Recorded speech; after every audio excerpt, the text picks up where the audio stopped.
De Sarre vient du groupe Faya, plus exactement de l'entreprise Hermont-Marigny.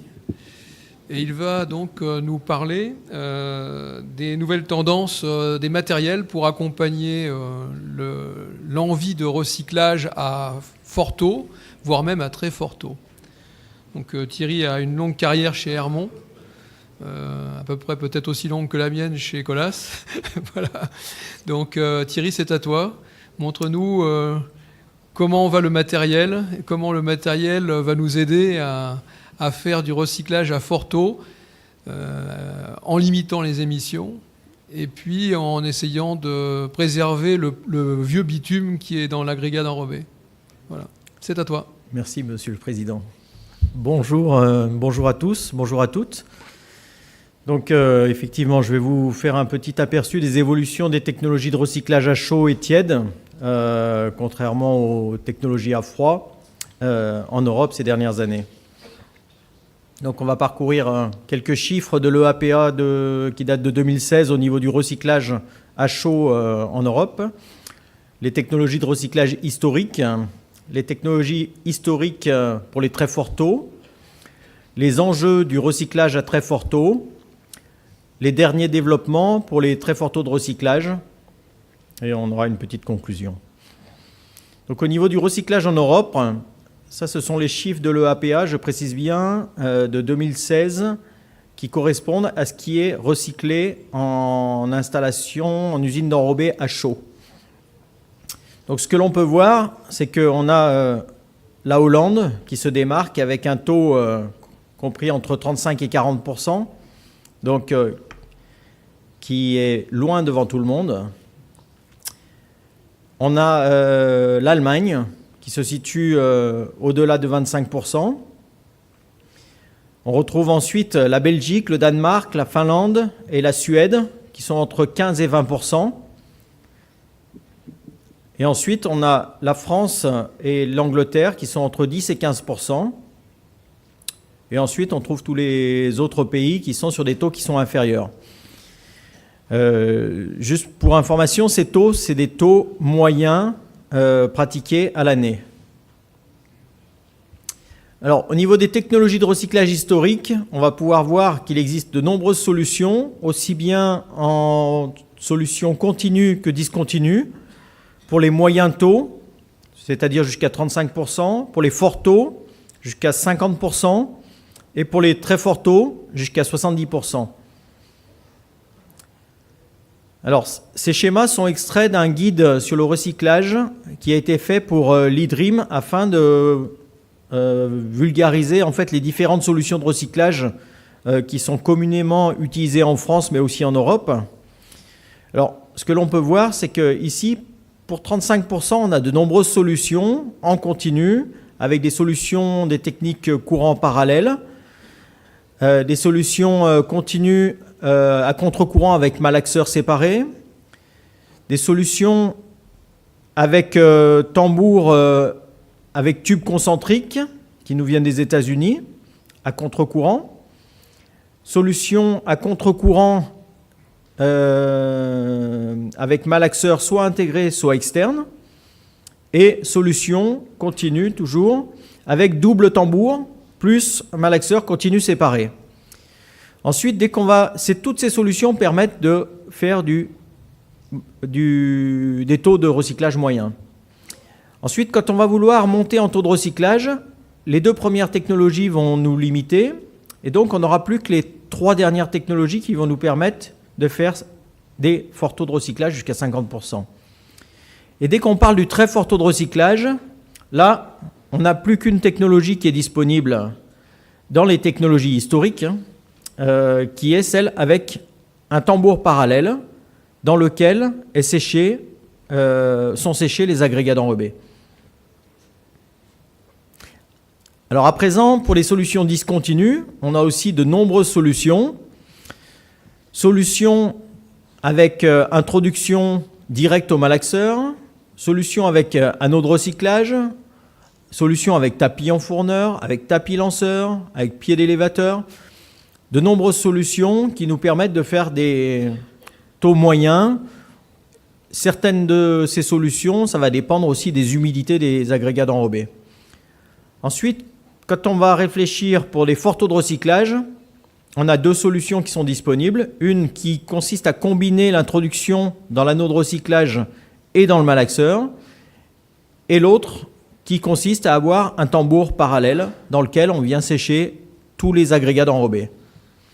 Et dès qu'on va vouloir faire des très forts taux de recyclage, là, on n'a plus qu'une solution qui finalement est commune avec celle qu'on a pu voir sur les technologies continues, qui consiste à avoir un tambour pour sécher les granulats et un tambour pour sécher les agrégats d'enrobés en courant parallèle. Alors, jusque-là, je parlais des solutions historiques pour les taux moyens, les forts taux et les très forts taux. Donc on va se focaliser à présent sur les très forts taux. Sur les très forts taux, on retrouve donc solutions continues et discontinues qui sont basées sur les mêmes principes avec tambour, sécheur, courant parallèle pour sécher les agrégats d'enrobés. Cette technologie, elle a ses limites. Alors au niveau de ses limites, la première chose, c'est la protection des agrégats d'enrobés. Ce que l'on peut voir, c'est que les agrégats d'enrobés vont traverser un tambour dans lequel on va avoir un rayonnement de la flamme du brûleur et dans lequel on va chauffer les agrégats d'enrobés avec des températures de gaz qui au départ sont très élevées. La deuxième chose, c'est, dès qu'on parle de très fort taux de recyclage, c'est la remobilisation du liant. Au niveau de la remobilisation du liant, au final, on va avoir un mélange qui va se faire dans un malaxeur séparé avec un temps qui va être court, de l'ordre de 30 secondes. Et le troisième point au niveau des limites, c'est les émissions. Les émissions, c'est directement lié à la protection des agrégats d'enrobés. Si on endommage les agrégats d'enrobés, c'est qu'on vient chauffer un petit peu trop le bitume, et en chauffant un peu trop le bitume, on génère des émissions. Donc, au niveau des enjeux du recyclage à très fort taux, on a plusieurs points. 1, la qualité. On ne doit pas augmenter les taux de recyclage en faisant des impasses au niveau de la qualité des enrobés. Donc, un point essentiel, c'est la remobilisation du liant. Un second point, qui n'est pas toujours facile à maîtriser, c'est l'homogénéité des températures. Une deuxième thématique, c'est bien évidemment l'environnement. Il faut éviter la génération des émissions. Il faut traiter les émissions de COV de manière à être en dessous des valeurs réglementaires d'émissions de COV. Ensuite, un point très important aussi, c'est la flexibilité d'utilisation. Les installations d'aujourd'hui et de demain, elles ne vont pas recycler en permanence à très fort taux. Il faut qu'elles puissent faire varier leur taux de recyclage sans avoir de problème au niveau des adaptations des installations. Et il faut aussi pouvoir produire les enrobés qui sont en plein développement, les enrobés tièdes. Et donc, il faut pouvoir faire varier les températures, enrobés tièdes, enrobés à chaud, sans avoir de problématique au niveau de l'installation. Donc, au niveau de la qualité et de la remobilisation du liant, au niveau du matériel, il y a réellement 3 facteurs qui sont indissociables. 1, la protection du liant des agrégats d'enrobés. 2, le mélange très long des agrégats d'enrobés et des granulats, afin de faire migrer le bitume des agrégats d'enrobés sur les granulats. 3, le mélange très long du liant d'apport. Donc ce genre de choses, la remobilisation du liant va pouvoir être analysée en faisant un désenrobage progressif de l'enrobé qui a été fabriqué avec l'agrégat d'enrobé et en analysant les bitumes de l'enrobage séquentiel. Et l'objectif, c'est de constater qu'on a bien le même bitume au fur et à mesure que l'on désenrobe l'enrobé, c'est-à-dire le même bitume en termes de peinée, en termes de température Billano, mais aussi en termes d'indice carbonyle qui va nous donner l'indice de vieillissement du bitume, de savoir s'il est bien homogène ou si on a tantôt du bitume jeune, tantôt du bitume ancien. Ensuite, un point qui est très important aussi, c'est l'homogénéité des températures. Les différentes technologies que l'on a pu voir et des technologies actuelles avec 2 tambours impose, pour maîtriser la température du produit final, de maîtriser parfaitement la température du produit sortant du tambour séchant les agrégats d'enrobé et la température des granulats issus du tambour séchant les granulats. Un point très important, l'environnement. Il faut, plutôt que de dire « je traite les émissions », c'est avant tout éviter la génération des émissions. Donc, en fonction des process de séchage, on va pouvoir réduire la génération d'émissions de COV à la source. Ici, on a 3 solutions différentes. Une solution, la solution historique, avec une flamme à l'intérieur du tambour. Et ici, 2 solutions, des solutions toutes récentes, sans flamme à l'intérieur du tambour, une à contre-courant, l'autre à courant parallèle. La première solution, à courant parallèle avec une flamme et avec un séchage avec des gaz à haute température, va faire que les agrégats d'enrobé vont être exposés au rayonnement de la flamme. Les agrégats d'enrobé vont être en contact avec des gaz très chauds. Et, excusez-moi, au final, on va avoir un niveau d'émission de COV qui va être important de par ces 2 éléments.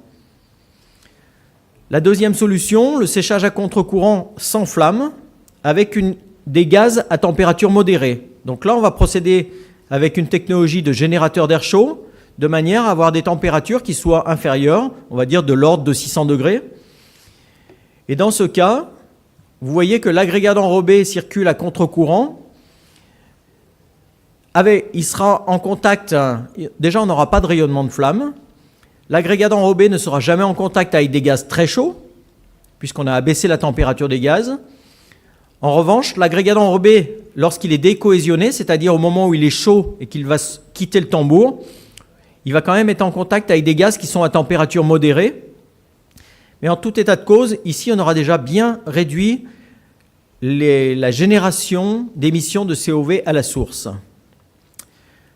La troisième solution, c'est une solution semblable à la précédente, mais en séchage à courant parallèle, sans flamme et toujours avec des gaz à température modérée. Donc toujours avec un procédé de générateur d'air chaud pour générer les gaz. Donc dans cette solution, on n'a pas de rayonnement de flamme. Les agrégats d'enrobé ne sont jamais en contact avec des gaz très chauds. Et les agrégats d'enrobé décohésionnés, c'est-à-dire quand ils sont chauds et quand ils vont quitter le tambour, là, ils sont en contact uniquement avec des gaz qui ont déjà circulé dans le tambour et qui ont déjà échangé, donc à plus basse température. Donc, ils ne sont jamais exposés à des températures les plus importantes. Et donc, on diminue encore plus la génération de COV à la source avec cette solution. Ensuite, dans tous les cas, notre objectif, avec toutes les installations qui sont en Europe, c'est de respecter les émissions et d'être en dessous des seuils réglementaires. Et donc, quand on accède à des très forts taux de recyclage, voire du 100% de recyclage, l'objectif, c'est d'incinérer une partie des gaz, c'est-à-dire des COV, en les faisant recirculer dans le générateur d'air chaud. Alors, 2 intérêts. 1, ça permet de refroidir les gaz et donc de générer des gaz à température modérée. Et 2, ça permet d'incinérer les COV dans la flamme du brûleur du générateur d'air chaud. Donc ainsi, on va pouvoir, aussi bien avec la solution contre-courant que la solution courant parallèle, abaisser les émissions de COV à nouveau. Ensuite, un point très important, donc, c'est la flexibilité d'utilisation. Les besoins d'aujourd'hui et de demain sont dictés par les chantiers et par l'environnement, c'est-à-dire la variation du taux de recyclage. Il faut pouvoir faire varier les taux de recyclage de 0 à 100%. Aujourd'hui, on en est là. La variation des températures d'enrobé en fonction du type de bitume, en fonction du type d'enrobé, des enrobés tièdes, les enrobés à chaud. Et les installations doivent donc s'adapter de manière instantanée à ces nouveaux besoins. Aujourd'hui, les variations de taux de recyclage, les variations de température, les variations d'humidité font que ça devient un véritable casse-tête sur les installations pour arriver à tout gérer. Et l'objectif, c'est de résoudre ce casse-tête. Donc au niveau des développements récents pour les très forts taux de recyclage, on a ce type de solution qui permettent de réaliser les très forts taux de recyclage, mais aussi les taux de recyclage extrêmes, c'est-à-dire d'aller jusqu'à 100% d'agrégats d'enrobés. Cette première solution est basée sur un principe à contre-courant avec générateur d'air chaud qui permet de venir chauffer les agrégats d'enrobés d'une manière adoucie et donc de les protéger. Le malaxage, cette solution, elle peut fonctionner aussi bien en continu ou en discontinu. On peut très bien envisager de ne pas passer par une tour. Et elle permet donc de répondre aux différentes attentes. Et ensuite, le tout dernier développement qui a été fait est semblable au précédent, mais la différence, c'est qu'en fait, au lieu d'avoir 2 tambours en parallèle, on est sur 2 tambours qui sont en série. L'objectif est d'utiliser le premier tambour comme générateur d'air chaud et pour chauffer les granulats. Le deuxième sert uniquement à chauffer les agrégats d'enrobés en courant parallèle. Et au passage, le deuxième tambour va servir, alors là on est sur un process continu, le deuxième tambour va servir à effectuer un mélange très long des agrégats d'enrobés avec les granulats. L'ordre de grandeur, on va avoir environ 3 minutes de mélange qui permet une vraie migration du liant des agrégats d'enrobés sur les granulats de manière à pouvoir remobiliser complètement le bitume des agrégats d'enrobés. Et ensuite, l'ensemble va être malaxé dans un malaxeur séparé, à nouveau un malaxeur continu, qui lui va être complètement dédié au mélange du bitume d'apport avec l'ensemble du mélange qui est homogène aussi bien en température qu'en termes de mélange du bitume. Alors ce type de solution permet de répondre entièrement aux attentes et aux enjeux du très fort taux de recyclage en termes de qualité au niveau de la remobilisation du liant, en termes d'homogénéité des températures, puisque en fait on a une seule température à maîtriser avec un seul brûleur, contrairement aux autres installations où on avait 2 brûleurs. Donc ici on a un seul brûleur, on est en courant parallèle, il nous suffit d'asservir le débit, l'allure du brûleur avec la température de sortie des gaz, de manière à maîtriser parfaitement la température en sortie.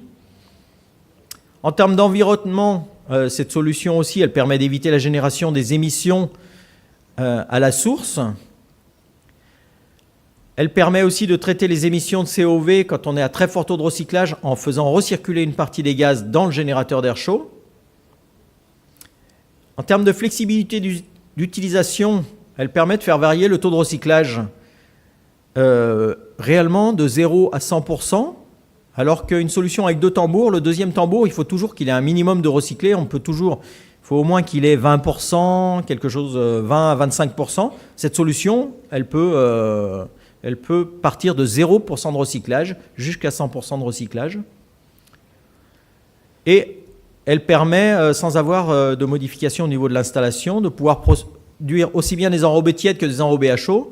On n'aura pas de contraintes au niveau des températures, des gaz, qui sont un des problèmes majeurs quand on fait des fluctuations qui sont importantes en termes de température d'enrobés et en termes de taux de recyclage, puisque finalement, les températures de fumée suivent directement les températures d'enrobés. Donc en conclusion, qu'est-ce qu'on peut dire? On peut dire que le recyclage est devenu habituel dans la majorité des pays en Europe. Les taux de recyclage, malgré tout, restent très variables en fonction des pays. C'est lié à l'histoire, c'est lié à des questions, à des problématiques de présence de granulats dans les pays qui recyclent, l'absence de granulats dans les pays qui recyclent le plus. C'est lié à des souhaits d'avancer sur les notions de recyclage depuis longtemps dans certains pays. Les taux de recyclage moyens et forts, aujourd'hui, sont très bien maîtrisés. Il existe de nombreuses techniques qui permettent de les maîtriser. Les techniques se développent pour accompagner les très forts taux de recyclage avec les 2 dernières techniques que l'on a pu voir. Les dernières technologies répondent aux enjeux des très forts taux de recyclage. Donc, on peut dire que l'Europe est prête pour le recyclage à 100%. Voilà, je vous remercie pour votre attention. Si vous le souhaitez, J'ai fait ma présentation en français. If you need more information, I am available on Faya booth, just in front of the entry. I will be able to answer any further question tomorrow or today. And I thank you for your attention.